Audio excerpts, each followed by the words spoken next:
Class 10 का जो chapter है धातु एवं अधातु के जो मोस्ट इंपॉर्टेंट क्वेश्चंस हैं जो कि बोर्ड एग्जाम में बार बार आते हैं वो हम स्टार्ट कर रहे हैं बहुविकल्पीय प्रश्न के साथ। बहुविकल्पीय प्रश्न है 1 नंबर के, 2 नंबर के, 3 नंबर के, 4 नंबर के, 5 नंबर, हर टाइप का क्वेश्चन दे रखा है और यहीं से ही क्वेश्चन हर साल बोर्ड में आते हैं। तो वीडियो को पूरा देखना तभी आपको फायदा मिल पाएगा। कह रहे हैं वह प्रक्रिया जिसके द्वारा चांदी के ऊपर वह काली परत तांबे के ऊपर हरी परत जम जाती है कि क्या कहते हैं उसको, तो बेटा उसको संचारण कहते हैं। और कब कौन सा क्वेश्चन आ रखा है वो भी मैंने मेंशन कर दिया है, तो आपको पता लग जाएगा कि क्वेश्चन कितने ज़्यादा इंपॉर्टेंट है। हेमीटाइट का जो सूत्र होता है बेटा वो होता है Fe2O3। मरकरी का अयस्क क्या है बेटा, सीने बार। कॉपर का अयस्क क्या हुआ बेटा, मेलेकाइट। और मैट में मुख्यतः क्या होता है, CuS और Fe ये दो चीज़ें होती हैं। सोडियम को केरोसिन में डुबोकर क्यों रखा जाता है, देखो बेटा सोडियम धातु का जो ज्वलन दाब होता है ना वो बहुत कम होता है। यदि यह धातु वायु के संपर्क में आ जाती है तो तुरंत आग पकड़ लेती है। अतः वायु के संपर्क से हटाने के लिए सोडियम को केरोसिन में डुबाकर रखा जाता है। दो धातु के नाम बताइए जो प्रकृति में मुक्त अवस्था में पाई जाती हैं, सोना एवं चांदी, ये मुक्त अवस्था में पाई जाती हैं। उस धातु का नाम व प्रतीक बताइए जो सामान्य ताप पर द्रव अवस्था में पाई जाती है। तो मरकरी धातु है जो सामान्य अवस्था में द्रव अवस्था में पाई जाती है और इसका प्रतीक Hg होता है। काफी बार पूछा गया इस क्वेश्चन को। एक धातु तथा एक अधातु का नाम लिखिए जो सामान्य ताप पर द्रव अवस्था में पाई जाती है। मरकरी धातु और ब्रोमीन अधातु कमरे के ताप पर क्या होता है बेटा, द्रव अवस्था में पाया जाता है। उन धातुओं के नाम बताइए जो अत्यंत तनु HNO3 के साथ अभिक्रिया करके H2 गैस मुक्त करते हैं। तो वो धातु का नाम है मैग्नीशियम और मैग्नीज। नम वातावरण में रखे तांबे के ऊपर चढ़ने वाली हरी परत का रासायनिक नाम क्या होता है, तो उसका नाम होता है कैल्शियम हाइड्रोक्साइड, CaOH का होल ट्वाइस, और तथा कैल्शियम कार्बोनेट। ठीक है, जो 1:1 मोल मिश्रण होती है इसे बेसिक कॉपर कार्बोनेट भी कहा जाता है। विद्युत तारें पॉलीवायरिन क्लोराइड PVC से अवतरित क्यों होती है, जो तार होती है उसके ऊपर प्लास्टिक रूप में कवर चढ़ा रहता है तो उसकी ही क्यों होती है। विद्युत तारें पॉलीवायरिन PVC से आवृत्तित होती हैं क्योंकि PVC विद्युत का कुचालक होता है, इसीलिए उस पर, और जो कि विद्युत के शॉक लगने से बचाता है, झटके लगने से बचाता है। उस अधातु का नाम लिखिए जो कमरे के ताप पर द्रव अवस्था में पाई जाती है। तो ब्रोमीन कमरे के ताप पर द्रव अवस्था में पाई जाती है। प्रायः गोल्ड सिल्वर धातु प्रकृति की स्वतंत्र अवस्था में पाई जाती है, क्यों। गोल्ड तथा सिल्वर अत्यंत कम अभिक्रियाशील धातु हैं, इसीलिए ये प्रकृति में स्वतंत्र अवस्था में पाई जाती है। ठीक है, ये इसका कारण है। ये आपको दो तत्व दे रखे हैं, ठीक है, A और B से दर्शाया गया है। तो इनमें से कौन सा धातु है, ठीक है, इनमें से कौन सा धातु है। तो देखो बेटा परमाणु क्रमांक कितना है इसका, 12 है। मैं आपको समझा देता हूँ, 2 8 2। अगर बाहरी कक्षा में 2 4 ऐसे 6 आते हैं तो क्या होता है, वो आपके धातु हो जाते हैं, तो ये वाला धातु होगा। और अगर 1 3 ऐसे नंबर आते हैं तो वो क्या होता है, अधातु होते हैं। अगला क्वेश्चन है, अधातुएं ऑक्सीजन के साथ संयुक्त होकर कैसा ऑक्साइड बनाती हैं, कोई 2 उदाहरण दीजिए। तो अधातुएं ऑक्सीजन के साथ संयुक्त होकर ऑलीय, ठीक है, ऑक्साइड बनाती है, जैसे CO2 SO2, उदासीन जैसे ऑक्साइड बनाते हैं, इस टाइप के ऑक्साइड बनाती हैं। धातु की तन्यता से क्या समझते हैं, जब धातु को बेटा गर्म करके पतले तार के रूप में बनाया जाता है ना तो उसे हम तन्यता कहते हैं। मतलब पतले तार जब खींचे जा सकते हैं तो उसे हम तन्यता कहते हैं। कह रहे हैं धातु का वह गुण जिसके कारण उसे हथौड़े से पीट पीट कर बगैर टूटे पतली चादर में परिवर्तित किया जा सकता है, धातु की तन्यता कहलाती है। धातु की आघातवर्ती गुणधर्म से क्या तात्पर्य, मतलब धातु को जब तुम पीट रहे हो तो वो टूटती नहीं है, भंगुर नहीं होती, वो चपटी हो जाती है, तो उसी गुण को हम क्या कहते हैं, आघातवर्तीता कहते हैं। अब MgO का इलेक्ट्रॉन निर्माण आपको बताएं। MgO जो है ना बेटा, इलेक्ट्रॉन स्थानांतरण द्वारा, इलेक्ट्रॉन बिंदु संरचना नहीं, इलेक्ट्रॉन स्थानांतरण द्वारा आपको बताना है कि कैसे बनेगा। ठीक है, सो बेटा Mg बोले तो मैग्नीशियम का परमाणु क्रमांक होता है 12, 2 बाहरी कक्षक में 2, और ऑक्सीजन का होता है 8, 2 बाहरी कक्षक में 6। तो मैग्नीशियम को मैं लिख सकता हूँ, देखो अष्टक पूर्ण होकर इसके पास 2 इलेक्ट्रॉन बच गए, तो Mg को लिख सकता हूँ +K2। और ऑक्सीजन पूर्ण होने में, इसके अष्टक पूर्ण होने में 2 इलेक्ट्रॉनों की कमी है, तो ऑक्सीजन को लिख सकता हूँ मैं O -2। ठीक है, मतलब इसे 2 की ज़रूरत है और इसके पास 2 ज़्यादा है, तो इसके पास जो जो 2 ज़्यादा है वो इसको दे देगा। ठीक है, देखो अगर मैं चित्र बना के दिखाऊँ आपको, ये Mg है, ये ऑक्सीजन है। ठीक है, Mg के बाहर कितने हैं बेटा, 2 इलेक्ट्रॉन्स हैं, और इसके बाहर कितने, 6, 4, 5, 6। तो ये क्या करेगा, इन दोनों को पूर्ण रूप से इसको दे देगा। ठीक है, सो Mg पे कितना चार्ज है बेटा, +2 चार्ज है, और ऑक्सीजन के पास -2 चार्ज है। ठीक है, सो अगर बना के दिखाएं, इसके पास 6 था, 4, 5, 6, और इसने पूरा का पूरा 2 इसको दे दिया, तो ये इसका आंसर आ जाएगा। ठीक है, क्योंकि दोनों पे, एक पे +2 -2, इससे ये कैंसिल आउट, तो जो सूत्र बन के रेडी होगा उसे हम MgO बोलेंगे, क्योंकि ये प्लस का 2 माइनस का 2 हट गया, एक तरीके से ये बोल सकते हैं। बाकी और भी क्वेश्चंस मैंने आगे लिए हैं, उसमें और भी करेंगे, टेंशन मत लो।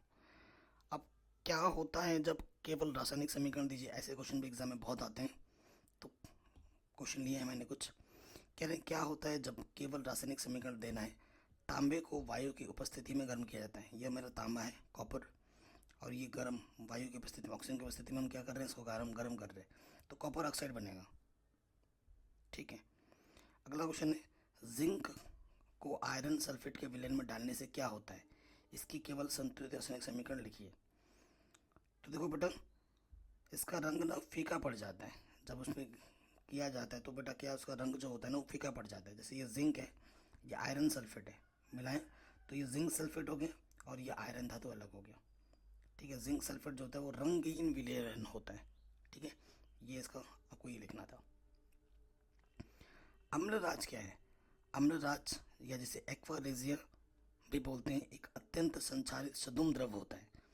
यह हाइड्रोक्लोरिक अम्ल, सांद्र हाइड्रोक्लोरिक अम्ल और सांद्र नाइट्रिक अम्ल का 3:1 में एक मिश्रण तैयार किया जाता है, वही होता है अम्लराज। कह रहे लौह चूर्ण पर तनु हाइड्रोक्लोरिक अम्ल डालने से क्या होता है, तो लौह चूर्ण पर तनु हाइड्रोक्लोरिक अम्ल डालने से जो आपका फेरस क्लोराइड, या जिसे हम बोलते हैं आयरन क्लोराइड, बनता है और हाइड्रोजन गैस मुक्त हो जाती है। ठीक है, इसी से आप याद कर सकते हैं। अयस्कों के संवर्धन से क्या तात्पर्य है, खनिजों से अवांछित अशुद्धियों को दूर करना अयस्कों का संवर्धन कहलाता है। जो भी अशुद्धियाँ होती है ना, उसको दूर कर देते हैं, तो वो हमारा अयस्कों का संवर्धन कहलाता है। कहते हैं फेन प्लवन विधि बहुत इंपॉर्टेंट है, फेन प्लवन विधि के बारे में सेपरेट अलग से क्वेश्चन बन के आ सकता है एग्जाम में। कहते हैं फेन प्लवन विधि द्वारा प्रयोग करके किन अयस्क कणों को अधात्री कणों से पृथक्कृत किया जा सकता है, तो बेटा इसके द्वारा कॉपर, जिंक, लेड के सल्फाइड अयस्कों को अधात्री कणों से पृथक्कृत किया जा सकता है। उस प्रक्रम का क्या नाम है जिसमें धातु ऑक्साइड एल्यूमिनियम चूर्ण द्वारा अपचित होता है, तो बेटा उस प्रक्रम का नाम है थर्मिट प्रक्रम। ठीक है, पीतल के जो मुख्य अवयव के क्या नाम है बेटा, एक तो कॉपर है और दूसरा क्या है बेटा, जिंक है। एक अयस्क ऑक्सीजन के साथ गर्म करने पर एसिडो गैस देता है, इस अयस्क का सांद्रण किस विधि से करेंगे, फेन प्लवन विधि द्वारा करेंगे। यस्तेप नाम बड़ा शानदार है, क्या है, यस्तेप लेपन से क्या अभिप्राय है, इसका मतलब क्या है कि यह लोहे एवं इस्पात को जंग से सुरक्षित रखने के लिए उन पर जिंक की पतली परत चढ़ाने की विधि है, उसे ही यस्तेप कहते हैं। ठीक है, जंग से बचाने के लिए जब जिंक की पतली परत चढ़ाई जाती है तो उसे हम बोलते हैं यस्तेप। अगला क्वेश्चन है, तनु अम्लों से हाइड्रोजन विस्थापित करने वाली व हाइड्रोजन विस्थापित ना करने वाली एक एक धातु का नाम लिखिए। वह धातु जो तनु अम्लों से हाइड्रोजन विस्थापित कर देती है जिंक है, और जो तनु अम्लों से हाइड्रोजन विस्थापित नहीं करती तो वो सोना है, गोल्ड है। ठीक है, अगला क्वेश्चन है, लोहे की एक कील का रंग कॉपर सल्फेट के विलयन में रखने पर हल्का भूरा हो जाता है, क्यों। देखो ये लोहा है, ये कॉपर सल्फेट है, तो ये क्या होता है, ये आयरन सल्फेट अलग हो, कॉपर अलग हो जाता है, ये भूरा रंग क्यों होता है, कि लोहा कॉपर से अधिक अभिक्रियाशील होता है, सक्रियता श्रेणी में इसका स्थान ऊपर है। कॉपर सल्फेट के विलयन से तांबा अलग कर देता है। ठीक है, ये जो है ना क्या करता है, कॉपर क्या करता है, उसको उसकी जगह से अलग कर देता है। जो बलवान होता है ना, वो कमज़ोर को हटाता है, वही काम ये कर रहा है। और फेरस सल्फेट या आयरन सल्फेट बनता है जो कि हल्का भूरे रंग का होता है, इसीलिए ऐसा होता है। इन अभिक्रियाओं के लिए सिर्फ आपको रासायनिक समीकरण लिखनी है। भाप के साथ आयरन, ये मेरा आयरन है, ये मेरा भाप यानी कि पानी। अभिक्रिया करनी है तो क्या हो जाएगा, Fe3O4 हो जाएगा और 4 हाइड्रोजन के मोल आपको मिलेंगे। दूसरा जल के साथ कैल्शियम तथा पोटेशियम। जल के साथ कैल्शियम, तो जब अभिक्रिया करेंगे COH का वोल्टेज अलग मिलेगा और हाइड्रोजन अलग हो जाएगा। पोटेशियम के साथ अभिक्रिया करेंगे, ये पोटेशियम है और ये पानी है, तो क्या होगा, KOH मिलेगा हमें और हाइड्रोजन अलग मिलेगा। उभयधर्मी ऑक्साइड क्या होते हैं, दो उभयधर्मी ऑक्साइडों के नाम लिखिए। ठीक है, ये क्वेश्चन काफ़ी बार पूछा गया है। वे ऑक्साइड जो क्षारों के साथ अम्लीय तथा अम्लों के साथ क्षारीय व्यवहार करते हैं उभयधर्मी ऑक्साइड कहलाते हैं। उदाहरण है Al2O3, AS2O3, ये दो है बेटा उभयधर्मी ऑक्साइड। अगला क्वेश्चन है, क्या होता है जब केवल रासायनिक समीकरण देना है। वायु की उपस्थिति में मैग्नीशियम D1 का दहन होता है। ये मैग्नीशियम D1 है, ये वायु की उपस्थिति में दहन मतलब जलाया जा रहा है, तो मैग्नीशियम ऑक्साइड मिलेगा। ठीक, अगला क्वेश्चन है, आयरन ऑक्साइड के साथ एल्यूमिनियम की अभिक्रिया होती है तो क्या होता है, आयरन ऑक्साइड एल्यूमिनियम, तो हमें एल्यूमिनियम मिलेगा और आयरन लगो मिलेगा, तो ये अभिक्रिया लिखनी है बस। कह रहे हैं अशुद्ध तांबे की विद्युत अपघटनी परिष्करण में प्रयुक्त एनोड, कैथोड तथा विद्युत अपघट्य के नाम लिखिए। तांबे की एक मिश्र धातु का भी नाम लिखिए। कह रहे अशुद्ध तांबे की विद्युत अपघटनी परिष्करण में अशुद्ध तांबे की प्लेट एनोड, शुद्ध तांबे की प्लेट कैथोड तथा कॉपर सल्फेट का जो अम्लीय विलयन होता है वो विद्युत अपघट्य का कार्य करता है। ठीक है, ये आपको लिखना है। और कॉपर का एक प्रमुख मिश्र धातु जो है बेटा वो है पीतल। क्या है उसका नाम, पीतल। एल्यूमिनियम के कौन कौन से महत्वपूर्ण गुणधर्म उसकी औद्योगिक आवश्यकता के लिए उत्तरदायी हैं। 3 अतन्यता है, आघातवर्धन है, सुचालकता है। इसको खींचकर पतली तार बना सकते हैं एल्यूमिनियम को, इसको हथौड़े से पीट पीट कर पतली चादर भी बना सकते हैं। और एल्यूमिनियम ऊष्मा तथा विद्युत का अच्छा चालक है। ये जो गुण है उसको एक अच्छा बनाता है मार्केटिंग के लिए। कह रहे निम्नलिखित धातुओं के प्रमुख अयस्क के नाम एवं सूत्र लिखें। एल्यूमिनियम, ठीक है, अयस्क का नाम क्या होता है बेटा, बॉक्साइट, और सूत्र होता है Al2O3.2H2। आयरन का ऑक्साइड का नाम है बेटा हेमेटाइट, सूत्र होता है Fe2O3।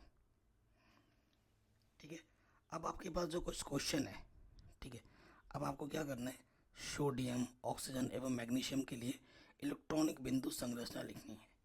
ठीक है, तो करते हैं। अब हम पहले क्वेश्चन पे आ जाते हैं। सोडियम, सोडियम का प्रतीक होता है Na। ठीक है, परमाणु क्रमांक होता है 11, पहली कक्षक में 2, दूसरी कक्षक में 8, बचा 1। तो लिखेंगे इसको कैसे, सोडियम, और बाहरी क्या आता है बेटा, 1 इलेक्ट्रॉन। ठीक है, ये हो गया। फिर हमें करना है ऑक्सीजन। ऑक्सीजन प्रतीक O, 8, 2, 6, बाहरी कक्षक में कितना आ जाएगा, 6, 1, 2, 3, 4, 5, 6। ठीक है, फिर बेटा हमारा गया मैग्नीशियम।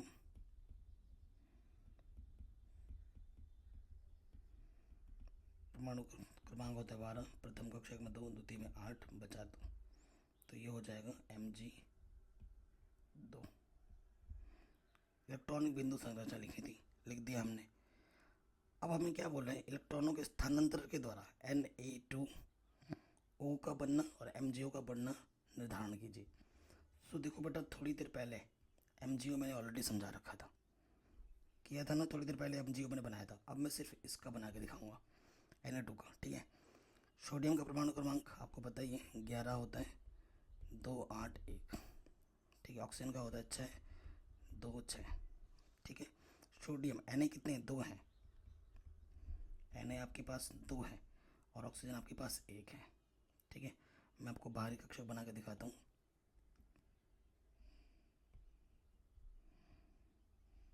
ठीक है, सो देखिए बेटा, ऑक्सीजन के बाहर में कितने होते हैं, 6 होते हैं, 1, 2, 3, 4, 5, 6। और सोडियम के बाहर 1 होता है। इसके अष्टक ऑलरेडी पूर्ण है तो इस पर प्लस एक चार्ज है, क्योंकि एक इसके पास ज़्यादा है और इसके पास अष्टक पूर्ण होने में दो बाकी हैं, यानी कि इसके पास -2 का चार्ज है। ठीक है, सर 2 इलेक्ट्रॉनों की ज़रूरत है।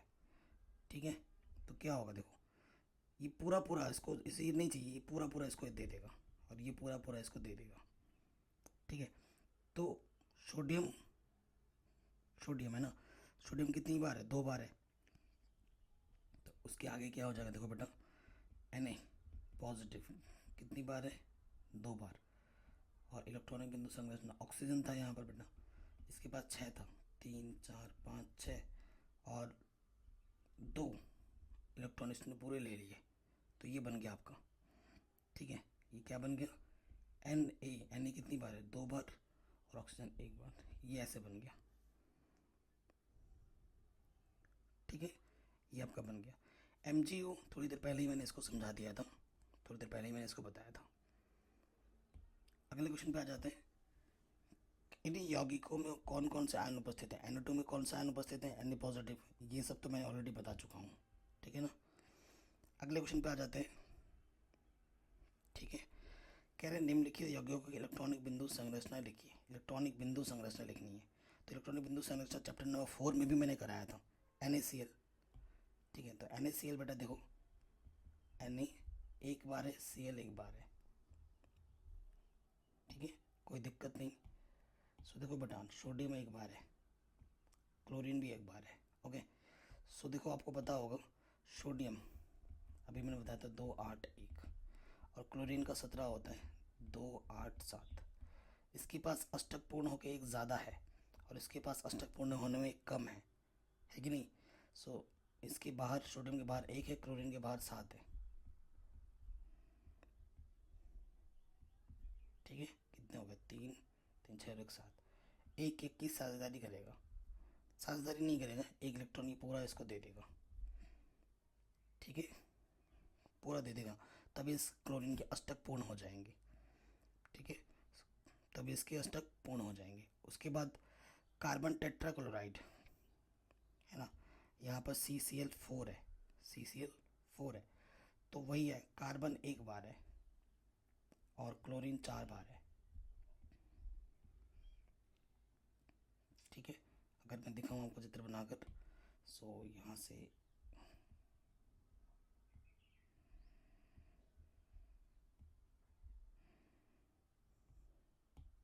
ठीक है, क्लोरीन के बाहर 7 होता है, 1 2 3 4 5 6 7, 3 2 5 6 7।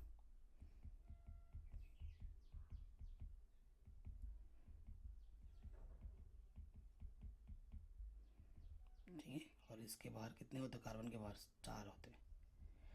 तो क्या करेगा, एक एक की साझेदारी करेगा, क्योंकि कार्बन को भी एक पूरा करना है, ये एक साझेदारी करेगा, आपकी बार साझेदारी करेगा, क्योंकि कार्बन के भी अष्टक पूर्ण हो जाएंगे और क्लोरीन के भी अष्टक पूर्ण हो जाएंगे। ये सहसंयोजक साझेदारी करेगा। MgO ऑलरेडी बनाना सिखा रखा है। अगला क्वेश्चन है धातु और अधातु में अंतर। ठीक है, रासायनिक गुणों के आधार पर। ठीक है, आपको अंतर लिखना है, ध्यान रखना है, रासायनिक गुणों पर बोला है और ये क्वेश्चन आ रखा है। कह रहे धातुएं क्षारीय ऑक्साइड बनाती हैं, अधातुएं अम्लीय अथवा उदासीन ऑक्साइड बनाती हैं। बयान, धातुएं तनु अम्लों के साथ हाइड्रोजन विस्थापित करती हैं, अधातु तम्लों की अभिक्रिया ही नहीं करती है, इसलिए हाइड्रोजन को वो विस्थापित नहीं करती। धातुएं क्लोरीन के साथ विद्युत संयोजी क्लोराइड बनाती हैं, अधातुएं क्लोरीन के साथ संयोजी यौगिक बनाती हैं। ये विद्युत संयोजी क्लोराइड विद्युत अपघट्य परंतु अवाष्पशील होते हैं और ये विद्युत अनपघट्य होते हैं परंतु वाष्पशील होते हैं। धातुएं अपचायक होती हैं, अधातुएं उपचायक होती हैं, मतलब अक्सीकारक होती हैं। धातु के भौतिक गुणधर्म, भौतिक मतलब जो खुली आंखों से दिखते हैं। धातुएं चमकीली होती हैं, इन पर पॉलिश भी की जा सकती है। धातु अगाध वर्धनीय होती है, इसे पीट पीट कर पतली चादरों के रूप में बनाया सकते हैं। धातुएं तन्य होती है, अतः इन्हें खींचकर लंबी तारों में परिवर्तित किया जा सकता है। धातुएं उष्मा तथा विद्युत की चालक होती हैं। धातुएं कठोर होती हैं, सोडियम को छोड़कर। धातुएं साधारण ताप पर ठोस अवस्था में होती हैं। सोडियम तथा पोटेशियम को छोड़कर सभी धातुओं के गलनांक क्वथनांक उच्च होते हैं। धातु के घनत्व उच्च होते हैं, ठीक है। धातु एक कठोर सतह से टकराने पर ध्वनि उत्पन्न करती है, ठीक है। धातु से अगर तो इसी पर मार तो टन की आवाज आएगी, है ना। अगला क्वेश्चन है, आयनिक यौगिकों के सामान्य गुणधर्मों का उल्लेख कीजिए तथा स्पष्ट कीजिए कि आयनिक यौगिकों का गलनांक उच्च क्यों होता है। तो ये क्वेश्चन अलग से भी आता है। क्वेश्चन क्या है बेटा, सामान्य गुणधर्म क्या है। आयनिक यौगिक सामान्यतः क्रिस्टलीय ठोस, ध्रुवीय विलायकों में विलय और कार्बनिक विलायकों में अविलय होता है। विद्युत के चालक, अधिशात्मक और नॉन रिजिड होते हैं, अदृढ़ होते हैं। रासायनिक अभिक्रिया में आयनिक यौगिकों के आवन भाग लेते हैं, इनकी गलनांक व क्वथनांक उच्च होते हैं, ठीक है। गलनांक व क्वथनांक उच्च होने का कारण क्या है, अब देखते हैं। यहाँ से नेक्स्ट चीज़ का आंसर है, आयनिक यौगिक क्योंकि धन तथा ऋण आयनों से बने होते हैं, इनके अणुओं के जो मध्य न विपरीत आवेश आयनों के बीच विद्युत आकर्षण बल उत्पन्न हो जाता है। क्योंकि प्लस चार्ज है माइनस चार्ज है, तो इनके बीच में ना विद्युत आकर्षण बल उत्पन्न हो जाता है। इसके फलस्वरूप क्रिस्टल जालक होते हैं जिसको तोड़ने में अधिक ऊर्जा लगती है, और उसको तोड़ने के लिए ना हमें बहुत ज़्यादा ऊर्जा की आवश्यकता पड़ती है। जो वे ऊर्जा होती है तापक्रम के समानुपाती होती है, आपको पता है। इसीलिए इन यौगिकों के अवस्था परिवर्तन के कारण इनका जो क्वथनांक होता है अधिक ऊंचा होता है, ये इसका कारण हो जाएगा। ये क्वेश्चन बहुत बहुत बहुत ज़्यादा इंपॉर्टेंट, आप देख सकते हैं कितनी बार पूछा जा चुका है कि खनिज अयस्क गैंग की परिभाषा लिखने के लिए हर साल आ जाता है। खनिज क्या होता है, भूपर्पट्टी में प्राकृतिक रूप से पाए जाने वाले अकार्बनिक तत्वों यौगिकों को खनिज कहते हैं। अयस्क क्या होता है, उन खनिजों को जिनसे लाभप्रद ढंग से धातु का निष्कर्षण किया जा सकता है अयस्क कहते हैं, जैसे लेड का अयस्क, गेलेना। गैंग क्या होता है, जब सभी अयस्क का भूखनन होता है तो खनिज अयस्क बालू एवं चट्टानी पदार्थों से प्रदूषित हो जाता है। खनिजों में बालू तथा चट्टानी पदार्थों की जो अशुद्धियाँ उपस्थित होती हैं उसी को हम गैंग कहते हैं।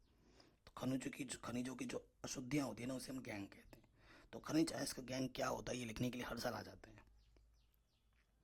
ये भी बहुत इंपॉर्टेंट है, भर्जन, निस्तापन, ठीक है, प्रगलन, इस पर हर साल आ जाते हैं क्वेश्चन। भर्जन क्या होता है, भर्जन होता है बेटा सांद्रित अयस्क को अकेले या अन्य पदार्थों के साथ मिलाकर गलनांक के नीचे वायु की नियंत्रित मात्रा में गर्म करने की क्रिया को जारण या भर्जन कहते हैं। ये इसकी परिभाषा है, ठीक है। इसमें कुछ छोटा नहीं होगा। भर्जन करने पर अयस्क में उपस्थित सल्फर और आर्सेनिक की अशुद्धि वाष्पशील ऑक्साइडों में परिवर्तित होकर वायु के साथ बाहर निकल जाती है। ये इसका मेन पूरा है। उदाहरण, कॉपर पाइराइट से कॉपर का निष्कर्षण करने में सांद्रित अयस्क का भर्जन करने पर निम्नलिखित परिवर्तन होता है। सो ये जो रिएक्शन है आपको पूरा लिखना पड़ेगा। अगर नहीं लिख पाते तो यहीं तक छोड़ देना, ठीक है। परिवर्तन होता है करके लिख देना, निम्नलिखित मत लिखना।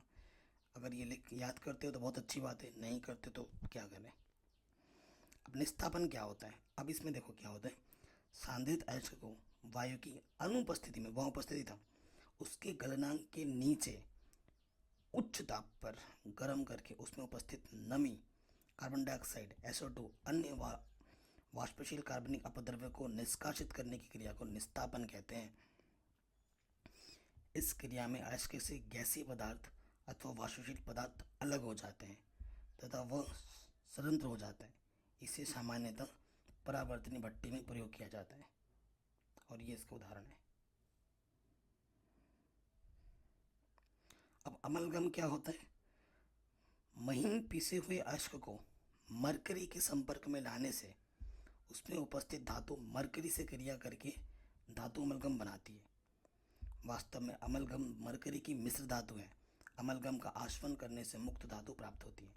ये अयस्क है, उस पर मरकरी मिलाएं तो हमें अमलगम प्राप्त होगा। उसका आश्वन करोगे आपको धातु और वाष्प Hg अलग मिल जाएगा। खनिज और अयस्क में क्या अंतर है, मैंने जब एग्ज़ाम दिया था तब आया था, और आपको बताना चाहूँगा मेरे 100 में से 100 नंबर आए थे विज्ञान में, ठीक है। जबकि मेरा फेवरेट सब्जेक्ट मैथ है और विज्ञान भी है, दोनों ही। एक्चुअली बचपन से मेरे सारे सब्जेक्ट ही फेवरेट थे और मेरे सारे सब्जेक्ट में पूरे पूरे नंबर आते थे। तो मैं ये नहीं कहूँगा कि मेरा फेवरेट मैथ था, साइंस था, हिंदी नहीं था, इंग्लिश नहीं, सारे अच्छे लगते थे। लेकिन थोड़ी टफ मुझे इंग्लिश लगती थी। इंग्लिश इंग्लिश टफ तो नहीं लगती थी क्योंकि इंग्लिश कोई पढ़ाता ही नहीं था, हम सरकारी स्कूल से पढ़े हैं तो टीचर ही नहीं होते थे। तो बट मुझे इंग्लिश में थोड़ी ग्रामर थोड़ी सी कठिन लगती थी, बाकी सब कुछ आसान लगता था। और एग्ज़ाम से पहले ही मैं 4-5 दिन पहले पढ़ता था इंग्लिश, और उसी से मेरा सारा कुछ याद हो जाता था। और हिंदी भी ऐसे ही था। ठीक है, हिंदी इंग्लिश ज़्यादा आसान लगती थी मुझे, हिंदी से भी ज़्यादा आसान मुझे इंग्लिश लगती थी। खनिज और अयस्क, ठीक है, उन प्राकृतिक पदार्थों को जिनकी रूप धातु के यौगिक पाए जाते हैं खनिज कहते हैं। प्राकृतिक रूप से पाए जाने वाले तत्व खनिज कहलाते हैं। अयस्क क्या होता है? जिन खनिजों से धातुएं लाभदायक तथा सुविधापूर्वक प्राप्त की जा सकती हैं खनिज अयस्क कहलाते हैं। कुछ खनिजों में धातु की प्रतिशत जबकि मात्रा पर्याप्त होती है, और अन्य खनिजों में धातु की प्रतिशत मात्रा बहुत कम होती है। और सभी अयस्कों में धातु की प्रतिशत मात्रा पर्याप्त होती है, इसमें कभी कम तो कभी ज़्यादा, लेकिन इसमें हमेशा पर्याप्त होता है अयस्क में। खनिज क्या होता है? कुछ खनिजों में आपत्तिजनक अशुद्धियाँ होती हैं जो धातु के निष्कर्षण में बाधा डालती हैं, और अयस्कों में किसी भी प्रकार की आपत्तिजनक अशुद्धियाँ नहीं होती हैं।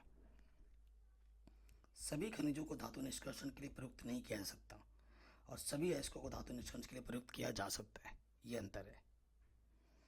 अगला क्वेश्चन है, निम्नलिखित प्रक्रियाओं के लिए संबंधित रासायनिक समीकरण देना है सिर्फ। कैल्शियम धातु जल से अभिक्रिया करती है तो क्या होता है?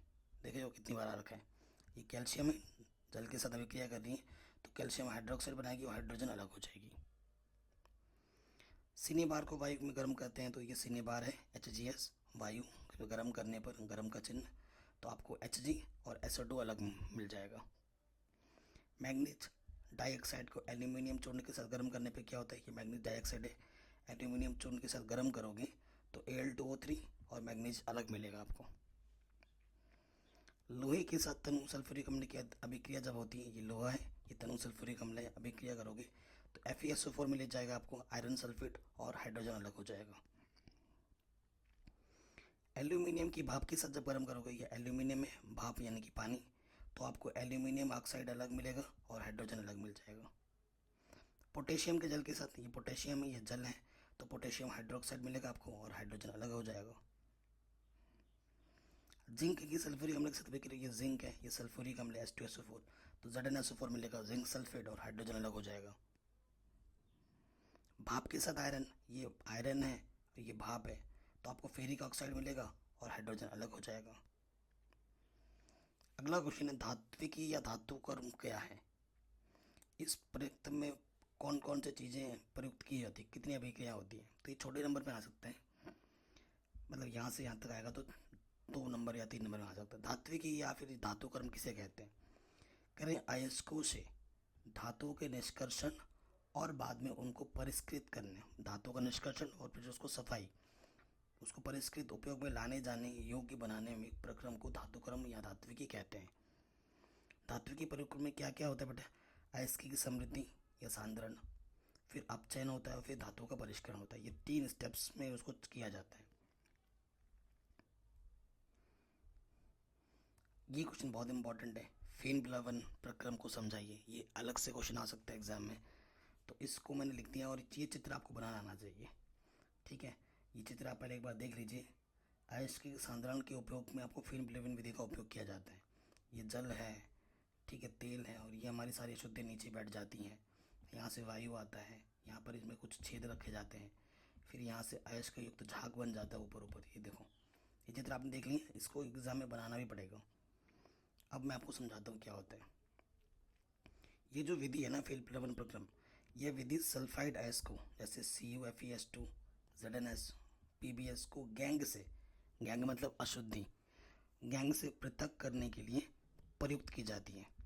इस प्रक्रम में बारीक पिसे हुए अयस्क को एक बड़े से टैंक में जल के साथ मिलाकर समान घोल बना लेते हैं। जो भी आपके पास अयस्क है जो कि पाउडर के रूप में होगा, उसे जल के साथ मिलाकर समान रूप में इसे डाल देते हैं अंदर, ठीक है? इसके बाद उसमें चीड़ का तेल डालते हैं।